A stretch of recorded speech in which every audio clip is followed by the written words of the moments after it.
ஒரு நிமிஷம் அந்த வியூவை நீங்களே பாருங்கள்.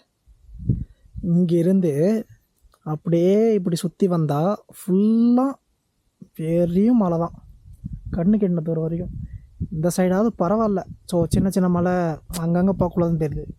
லெஃப்ட் ஹேண்ட் சைடு பார்த்தீங்கன்னா, இதுலேருந்து இந்த சைடு போய் பார்த்தீங்கன்னா ஃபுல்லாக மலை தான். அவ்வளோ அழகாக இருக்குது. இயற்கையை ரசிக்கிறவங்க இங்கே வந்தால் கரெக்டான ஸ்பாட். வனதுர்க்கை அம்மன் ஒரு மலையில் இருக்கிற அந்த தண்ணி குட்டை குட்டையாக மழை பெஞ்சு மழையில் மட்டும் சேகரிக்கிற மாதிரி அங்கே 2 இருக்குது, இந்த மலையில் 2 இருக்குது. உங்களுக்கு தெரியுதா தெரியலையான்னு தெரியல. ஸோ அந்த இடத்துல 2 இருக்குது. இதுலேயே வந்து இங்கே இந்த இடத்த ஒன்று இருக்குது, அந்த இடத்த ஒன்று இருக்குது. கீழே பார்த்தீங்கன்னா 2 இடத்துல இருக்குது தண்ணி. சப்போஸ் தண்ணி வந்து நீங்கள் இல்லை அப்படின்னா, நீங்கள் வர டைமில் இந்த இடத்துல தண்ணி இருந்துச்சுன்னா இதான் உங்களுக்கு. கீழே ஒரு இடத்த காட்டியிருப்போம் குடிநீர்னு சொல்லிட்டு, அது வந்து குடிநீர் வந்து அந்த அளவுக்கு கிளியராக இல்லை, ரொம்ப மோசமான நிலைமையில் இருக்குது.